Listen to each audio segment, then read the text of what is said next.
마태복음 26장에 기록된 이 말씀을 통해서 하나님께서 주시는 은혜를 우리가 함께 나누기를 원합니다. 여러분이 마태복음 26장 말씀에는 예수님께서 행하시는 성찬식, 새 언약식과 이 겟세마네 기도와 십자가의 사역을 위해 잡히시는 장면들이 기록이 되어 있습니다. 이것들을 통틀어 예수님의 십자가 사역, 속죄의 사역이라고 할 수 있습니다. 예수님께서는 이 땅에 오셔서 하나님의 나라를 선포하셨고 또 이 하나님의 말씀을 다시 가르치심으로 하나님의 나라의 법을 다시 설명하시고 또 이 하나님 나라의 회복을 보여주시기 위해 치유와 표적을 보여주셨습니다. 그리고 예수님께서 이 땅에 오신 가장 중요한 사명인 구속의 사명, 이 죄의 값을 지불하시는 속죄의 사명을 감당하시게 됩니다. 하나님의 입장에서는 이 죄의 값을 지불해야 이 죄인들을 법적으로 구원하실 수 있기 때문에 예수님을 통해 이 역사 속에서 이 속죄의 사역을 행하시는 것입니다. 그래서 이 성경에 이 죄인들을 구원하기 위한 이 구원 계획은 창세 전에 계획한 것이라고 기록을 하고 있는 것입니다. 어떻게 보면 이것은 하나님께서 창세 전부터 이런 죄의 문제가 생기면 이렇게 행하실 것이라고 미리 계획하신 구원의 방법입니다. 그래서 이 바울은 에베소서 1장 4절에서 5절까지 말씀해 보시면 하나님께서는 이것을 이미 알고 예정하셨다라고 기록을 하고 있습니다. 곧 창세 전 그리스도 안에서 우리를 택하사 우리로 사랑 안에서 그 앞에 거룩하고 홈이 없게 하시려고 그 기쁘신 뜻대로 우리를 예정하사 예수 그리스도로 말미암아 자기의 아들들이 되게 하셨으니라고 말씀을 합니다. 그리고 때가 되었을 때 하나님께서 예수님을 보내시고 이 속죄의 사역을 감당하게 하셨다라고 말씀하는 것입니다. 그리고 갈라디아서 4장 4절에서 7절까지 말씀에도 보시면 때가 참에 하나님이 그 아들을 보내사 여자에게서 나게 하시고 율법 아래 나게 하신 것은 율법 아래 있는 자들을 속량하시고 우리로 아들의 명분을 얻게 하려 하심이라 라고 말씀을 합니다. 그래서 오늘 이 마태복음 26장 2절 말씀에 보시면 예수님께서도 너희가 아는 바와 같이 이틀이 지나면 유월절이라 인자가 십자가에 못 박히기 위하여 팔리리라 하시더라 라고 말씀을 합니다. 이 유월절이라는 때가 되었을 때 십자가에 못 박히기 위해 팔리게 하셨다라고 말씀을 합니다. 24절 말씀에도 인자는 자기에 대하여 기록된 대로 가거니와 라고 말씀을 합니다. 그리고 이 예수님께서 유월절, 이 구원을 상징하는 이 절기를 앞두고 예루살렘에 입성하신 것은 이 메시아, 이 구원자로서 예루살렘에 입성하신 것입니다. 그래서 이 백성들이 호산나, 다윗의 자손이여 어서 우리를 구원하소서라고 찬양하는 것을 허락하신 것입니다. 여러분, 이 내용은 마태복음 21장 말씀에 이미 다 기록이 되어 있습니다. 그리고 이 마태복음 22장에서 25장까지 말씀에는 이 바리새인들에 대한 책망과 이 종말에 대한 이야기와 이 종말에 대한 비유를 말씀하시고 이제는 이 메시아의 사역을 감당하시는 것입니다. 그리고 예루살렘 성전에 들어가서 이 당시의 성전은 이미 이 성전의 기능을 잃어버렸기 때문에 성전이 무너지게 될 것을 예언하시게 됩니다. 그리고 이제는 내가 진짜 성전이 되고 내가 속죄의 제물이 될 것을 말씀하신 것입니다. 그런데 오늘 3절 말씀에 보시면 이 당시의 제사장들이나 이 장로들은 이 예수님을 정치적으로 바라보게 됩니다. 이 예수님이 이 백성들을 선동해서 반란을 일으키게 되면 이 로마에 의해서 완전히 점령을 당할 수 있기 때문에 예수님을 종교적으로 문제를 삼아 죽이려고 한 것입니다. 그래서 이 거짓 증인들을 세워서 모함을 하게 됩니다. 그리고 예수님께서는 이 죄사함을 위한 십자가 사역과 또 이 새 언약식을 준비하십니다. 먼저 6절 말씀에 보시면 속죄의 사역을 위한 대제사장으로서 기름 부음을 붓는 사건이 기록이 되어 있습니다. 대제사장이 이 제사를 집례하기 위해 기름을 부어 구별하는 예식이 있습니다. 그처럼 예수님께서 이 기름 부음을 받게 되는데 그 사건이 이 죄 많은 한 여인의 헌신으로 이루어지게 됩니다. 여러분 6절 말씀해 보시면 예수께서 베다니 나병 환자 시몬의 집에 계실 때에 라고 말씀을 합니다. 여러분 이 베다니는 예루살렘에서 조금 떨어진 마을로 이 나병 환자들이 모여 사는 곳입니다. 이곳에 이 나사로와 그의 동생 마르다와 마리아가 사는 동네입니다. 그 동네에 함께 사는 이 시몬의 집에 식사 초대를 받게 되는데, 이 부분은 마가복음 14장 3절 말씀 이하에 잘 기록이 되어 있습니다. 그리고 요한복음 12장 1절에서 3절까지 말씀해 보시면 이 마리아의 이름이 기록이 되어 있습니다. 요한은 제일 나중에 이 복음서를 기록했기 때문에 그 이름을 기록해 놓았습니다. 이때 이 나사로의 여동생 마리아가 평생 결혼을 위해 준비한 향유 한 옥합을 깨뜨려서 예수님의 머리에 부은 것입니다. 이때 이 모습을 지켜보던 제자들이 8절 말씀에 보시면 분개했다라고 되어 있고요. 무슨 의도로 이것을 허비하느냐라고 책망을 하게 됩니다. 예수님의 머리에 붓는 이 기름은 인류의 죄를 속하는 대제사장으로서의 직분을 감당하기 위해 기름 붓는 귀한 사명이었습니다. 그런데 이 제자들은 인간적인 시각으로 바라볼 때 300데나리온이나 하는 이 귀한 기름을 그냥 머리에 부어 허비하는 것처럼 보인 것입니다. 이 300데나리온이면 한 데나리온이 하루 품삯이라고 말씀드렸죠. 5만 원으로 계산을 하면 1,500만 원에 해당하는 돈입니다. 이만한 돈이면 결혼 자금이라고 할 수 있을 것입니다. 그래서 9절 말씀해 보시면 이것을 비싼 값에 팔아 가난한 자들에게 줄 수 있었겠도다라고 말하는 것입니다. 나중에 요한복음 12장 4절 말씀해 보시면 이 사람이 계산이 빠른 가론 유다였다라고 기록을 하고 있습니다. 그때 예수님께서 이 기름 부음의 의미를 설명하시게 됩니다. 여러분 10절 말씀에 보시면 이 여자를 괴롭게 하느냐, 그가 내게 좋은 일을, 이 가치 있는 아름다운 일을 하였느니라. 그리고 이 가난한 자들은 항상 너희와 함께 있거니와 나는 항상 함께 있지 아니하리라. 그리고 12절 말씀에 보시면 이 여자가 내 몸에 이 향유를 부은 것은 내 장례를 위하여 함이니라 라고 말씀을 합니다. 예수님의 이 구원 사역에 동참한 것이라고 말씀하십니다. 그리고 이 복음이 전파되는 곳에 이 여자가 행한 일도 말하여 그를 기억하리라 라고 말씀을 합니다. 이 예수님의 머리에 기름을 부은 것은 결국 이 대제사장의 사역을 의미하는 것이고 또 인류의 죄를 씻기 위한 제물로 구별되는 사건이기 때문에 이 복음이 전거되는 곳마다 선포되어야 할 말씀입니다. 사실은 예수님께 이 기름을 붓는 것은 귀한 사역입니다. 그런데 하나님께서 이 죄 많은 여인이 준비한 이 기름을 사용하셨다는 것은 여인의 입장에서는 영광스러운 일입니다. 그래서 누가복음에 보시면요, 그가 하나님을 사랑하는 그 사랑을 하나님이 받으신 것이라 라고 설명을 합니다. 이 여인이 죄 많은 여인이지만 하나님께서 이 여인의 죄를 용서해 주셨고요.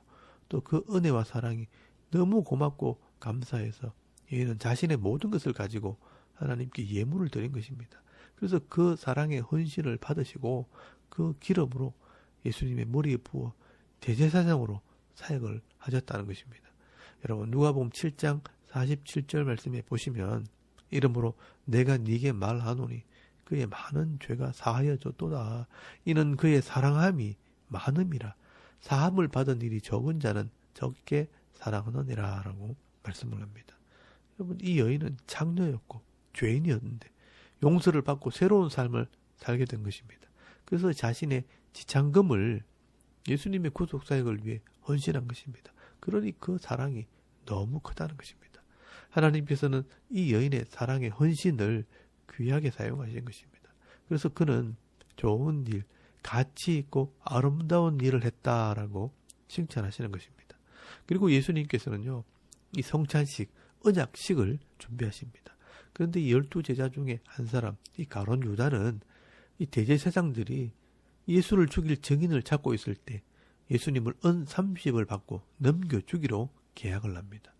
그리고 이 수요일 저녁 예수님께서 이 제자들을 모아놓고 성찬 예식을 행하시게 됩니다. 이 성찬 예식은 하나님의 백성이 되는 언약식입니다. 여러분 26절 말씀에 보시면 떡을 가지 다 축복하시고 떼어 제자들에게 주시면서 받아 먹어라. 이것은 내 몸이니라 라고 말씀하십니다. 여러분 이 떡은 하나님의 말씀을 상징합니다. 그리고 이 말씀은 예레미야서 31장 33절 말씀을 이루는 것입니다. 옛 언약은 하나님의 말씀을 돌판에 기록을 했지만 새로운 언약은 그 말씀을 네 속에 둔다라고 말씀하셨습니다. 그래서 이 말씀을 상징하는 떡을 먹게 하신 것입니다. 이 떡이 소화되어 내 몸의 일부가 되듯 이 하나님 말씀이 깨달아지고 이해가 되어 내 마음과 하나 되었다는 것을 의미하는 것입니다. 그리고 이 잔을 가지사 감사기도 하시고 그들에게 주시며 이르시되 너희가 다 이것을 마시라.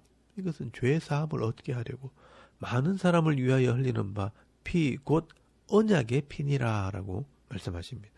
여러분 여기 언약의 피라는 말은 피로 언약을 한다라는 말입니다. 이 말씀은 출애굽기 24장 8절 말씀에 나오는 언약의 피와 같은 말씀입니다. 이 구약에는 짐승의 피로 언약을 했다면 신약에는 예수의 피로 언약을 한다는 것입니다. 영원히 변하지 않는 이 생명의 말씀을 먹음으로 말씀과 하나 되고 또 죄사함을 위한 피로 구별되면 이 하나님의 생명을 얻게 된다는 언약입니다. 여러분 이것은 레위기 17장 11절 말씀에 보시면 법적인 근거를 기록해 놓았습니다. 이 피가 사람의 생명이고 이 피가 사람의 생명을 대신할 수 있기 때문에 이 죄를 속할 수 있다. 죄의 값을 지불할 수 있다는 법을 기록해 놓으셨습니다. 육체의 생명은 피에 있습니다. 내가 이 피를 너희에게 주어 제단에 뿌려 너희의 생명을 위하여 속죄하게 하였나니 생명이 피에 있으므로 피가 죄를 속하느니라. 이 예수의 피가 내 죄값을 지불했기 때문에 이 피가 내 속에 있을 때 나의 이 죄값은 지불한 것이 되는 것입니다. 그러나 이 당시의 제자들은 이것이 무슨 언약인지를 이해를 못했습니다. 그러나 성령이 오시고 난 뒤에 이 언약의 의미를 이해하게 됩니다. 그래서 요한복음 6장 말씀에 보시면 이 성찬의 메시지가 나옵니다. 거기 보시면요, 떡과 이 잔의 의미를 해석해 놓았습니다. 떡과 잔을 마시는 자는 영생을 얻었고 마지막에 살아나리라 라고 말씀을 합니다. 그리고 이 내 살은 참된 양식이요 내 피는 참된 음료로다 라고 말씀을 하고 있는 것입니다.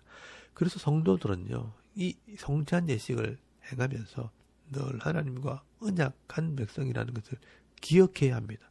그래서 주님 오실 때까지 기념하라, 기억하라 라고 말씀하신 것입니다. 그래서 이 초대교회에서는요, 매일마다 이 성찬식을 행했습니다. 이 언약식은 법적인 효력이 있기 때문에 언약식에 참여한 자들은 하나님의 백성이 되므로 이 영생을 복으로 받고 또 이 땅에서는 말씀대로 순종할 때 하나님 나라 복을 받고요. 또 말씀대로 순종하지 못할 때 징계를 받게 되는 것입니다. 그러므로 이 언약한 백성들은 이 언약한 백성답게 이 땅에서 복을 누리려면 이 법을 잘 읽고 배워서 순종해야 많은 복을 받도록 되어 있습니다. 그렇기 때문에 순종하는 것이 지혜고 믿음입니다. 하나님 편에서는 절대로 이 언약을 파기하지 않습니다. 그러나 사람이 이 법을 잘 모르면 징계를 받기도 하고 말씀을 버리면 결국 이 하나님을 버리는 것이 되기 때문에 이 말씀에 기록된 계약을 파기하는 것이 되고 이 계약대로 결국 심판을 받게 되는 것입니다. 그러므로 이 하나님의 이 구원의 언약을 모르고 배척하는 것도 어리석은 것이고요. 이 알면서도 지키지 못해 파기하는 것도 미련한 것입니다. 오늘 저와 여러분은 이런 성찬식을 행할 때마다 우리가 하나님의 말씀으로 언약한 성도라는 것을 기억하시고 이왕이면 말씀대로 살아감으로 이 하나님 나라의 복을 받아 누리며 살아가는 지혜로운 성도가 다 되실 수 있길 바랍니다. 그리고 예수님께서는 이 십자가의 사역을 앞두고 제자들과 함께 겟세마네 동산으로 기도하러 가십니다. 여러분 31절 말씀에 보시면 스가랴의 예언을 성취하러 가신다라고 말씀하십니다. 내가 목자를 치리니 양의 떼가 흩어지리라 하였느니라 라고 말씀을 합니다. 여기 목자를 친다는 것은 예수님께서 십자가의 죽으심으로 이 제자들이 흩어지게 된다는 것을 이루신다는 것입니다. 그때 이 베드로가요, 자기는 예수님을 버리지 않을 것이라고 인간적인 말을 하게 됩니다. 사람의 생각과 하나님의 생각은 다른 것입니다. 그때 예수님께서 이 베드로를 깨닫게 하시려고 34절 말씀에 보시면 오늘 밤 닭 울기 전에 네가 3번 나를 부인하리라 라고 말씀하십니다. 우리 인간의 연약함을 말씀하시는 것입니다. 나는 죄를 이길 수 있다고 장담을 하고 큰 소리를 치지만 그러나 이 인간은요, 죄를 이길 수 없습니다. 그래서 사람이 너무 쉽게 이 장래 일을 단언하고 장담하면 안 됩니다. 인내하고 기다려야 합니다. 그래서 예수님께서 이 베드로에게 체험을 통해 큰 훈련을 하게 하십니다. 나중에 베드로가 이것 때문에요, 평생의 교훈을 받게 됩니다. 큰 일을 할 사람은요, 절대로 성급하면 안 됩니다. 장담하면 안 됩니다. 하나님이 하시는 것을 보고 기다리는 것이 믿음입니다. 그리고 37절 말씀에 보시면 예수님께서 고민하고 슬퍼하셨다라고 말씀을 합니다. 여기는 간단하게 되었지만 사실은 요한복음 17장 말씀에 보시면 한 장에 걸쳐서 예수님의 기도가 나옵니다. 거기에는 이 땅에 남아있는 제자들과 이 성도들을 위해 기도하는 내용들이 기록이 되어 있습니다. 이 예수님의 마지막 기도는 성도를 위한 기도, 저와 여러분을 위한 기도였습니다. 나중에 요한복음의 말씀을 나눌 때 함께 살펴보도록 하겠습니다. 그리고 오늘 본문에 나오는 예수님께서 기도하는 내용의 핵심은 39절 말씀에 기록된 것처럼 인간의 욕망과 욕심이 이 사역을 하는 것이 아니라 아버지의 원대로 하옵소서. 이 하나님의 뜻과 계획이 이루어지고 또 예수님께서 이 사명을 감당할 수 있도록 또 하나님 나라를 이루기 위한 그런 기도라는 것입니다. 특별히 인류의 죄를 속하는 이 문제는 인간이 개입할 수 없습니다. 하나님만이 하실 수 있는 것입니다. 예수님의 인성도 개입할 수 없습니다. 오직 하나님만이 이 죄의 문제를 해결할 수 있습니다. 그래서 이 죄 없는 몸으로 오신 예수님을 통해 온전히 속죄가 이루어지도록 아버지의 뜻이 이루어지도록 기도하시는 것입니다. 그리고 예수님은 이 가룟 유다의 고발로 6월절 밤에 이 대제사장들에게 잡혀 소환이 됩니다. 여러분 52절 말씀에 보시면 이 베드로가 칼을 꺼내서 대항을 해보지만 예수님께서 말씀하십니다. 하나님의 나라 사역은 칼로 하는 것이 아니라고 말씀을 합니다. 칼을 가진 자는 칼로 망하게 될 것이라 라고 말씀을 합니다. 여러분 이 하나님 나라의 사역은 인간의 욕심이나 인간의 능력으로 하는 것이 아니라 하나님의 뜻대로 하는 것입니다. 예수님께서 유대인들에 의해 죄인으로 소환이 되는 것은 결국 하나님 말씀을 이루기 위한 것입니다. 여러분 56절 말씀에 보시면 그러나 이렇게 된 것은 다 선지자들의 글을 이루려 함이라 하시더라. 이에 제자들이 다 예수를 버리고 도망하니라 라고 말씀을 합니다. 그리고 57절 말씀에 예수님께서는요, 이 대제사장 가야바의 집에 잡혀가 이 유대인들에게 재판을 받게 됩니다. 거기에 이 서기관과 이 장로 70명이 모여 이 공회를 열게 되는데 이것이 유대인 법정입니다. 예수님의 이 죄목은 신성모독죄입니다. 그동안 대제사장들과 장로들은 많은 거짓 증인들을 세워서 예수님의 죄를 입증하려고 애를 썼습니다. 여러분 60절 말씀에 보시면 거짓 증인들이 많이 왔으나 얻지 못하더니라고 말씀을 합니다. 만약 법정에서 이 죄가 증명이 되지 못하면요, 증거 불충분으로 기각이 됩니다. 그래서 이 유대인들은 이 많은 거짓 증인들을 세우게 됩니다. 근데 결정적으로 61절 말씀에 예수님께서 성전을 헐어 사흘 동안에 지을 수 있다라고 말했다는 것입니다. 이것은 성전 모독죄가 됩니다. 그런데 이것만으로 사형을 내리기에는 조금 부족했기 때문에 이 대제사장이요, 네가 메시아냐라는 질문을 하게 됩니다. 그때 예수님께서 위험한 발언을 하게 됩니다. 64절 말씀에 보시면 사실 예수님께서는 이 대제사장들이 원하는 답을 하신 것입니다. 예수께서 이르시되 네가 말하였느니라. 그러나 내가 너희에게 이르노니 이후에 인자가 권능의 우편에 앉아있는 것과 하늘 구름을 타고 오는 것을 내가 보리라 라고 말씀합니다. 이때 대제사장이요, 소리를 지르면서 예수님께서 하나님의 보좌에 앉는다는 말을 듣고 신성모독하는 말을 하였다 하면서 사형을 언도하게 되는 것입니다. 이때부터 예수님은 죄인이 되었고 유대인들은 예수님을 죄인 취급을 하게 됩니다. 여러분 67절에서 68절까지 말씀해 보시면 유대인의 공의의 힘을 빌어서 이제 예수는 랍비도 선지자도 메시아도 아니고 죄인이라고 말을 하게 됩니다.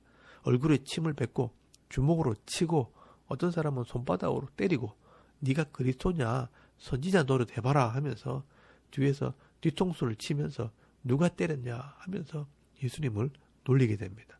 그런데 69절에서 75절까지 말씀해 보시면 이 제자들은 비겁하게 다 도망을 가고 이 법정까지 따라왔던 베드로는 들통이 나는 바람에 네가 예수의 제자라 하는 이 말을 듣고 나는 예수의 제자가 아니라고 3번이나 부인을 하는 그런 죄를 짓게 되는 것입니다. 여러분, 이 모습은 모든 사람들이 자기 욕심대로 세상을 살아가고 또 자기 목숨을 위해 죄에 매여 있을 때 예수님께서 우리의 죄값을 지불하시기 위해 그 죽음의 현장으로 걸어가고 계셨다는 것입니다. 대제사장이나 장로들은 자기 자리를 지키려고 예수를 죽이려고 하고 있고, 가룟 유다는 예수님을 팔아먹었고, 제자들은 출세하려고 예수님을 따라다니다가 예수님을 버리고 도망가고, 이 베드로도 그렇게 큰 소리 치다가 예수님을 모른다고 3번이나 부인을 하게 됩니다. 그러나 예수님께서 이런 죄인들을 위해 하나님의 뜻을 따라 이 십자가의 짐을 지고 가시는 것입니다. 이것이 하나님의 사랑이고 이것이 하나님의 은혜라는 것입니다. 하나님께서 우리의 죄의 문제를 해결하시기 위해 예수님을 보내셨고, 예수님께서 그 십자가 사역을 통해 역사 속에서 우리의 죄의 문제를 법적으로 해결해 주셨습니다. 또한 모든 사람들에게 성령을 보내시고 또 기록된 이 성경을 통해 이 사실을 알게 하시고 또 믿게 하심으로 우리를 하나님의 백성이 되게 하시는 것이 바로 하나님의 구원 계획입니다.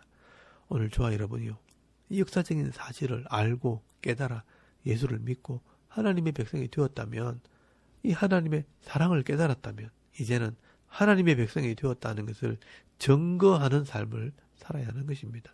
그래서 사도 요한은 하나님의 사랑이 우리에게 이렇게 나타난 바 되었으니 우리가 서로 사랑하는 것이 마땅하도다, 사랑하고 섬기는 삶을 살아야 할 것을 말씀을 합니다.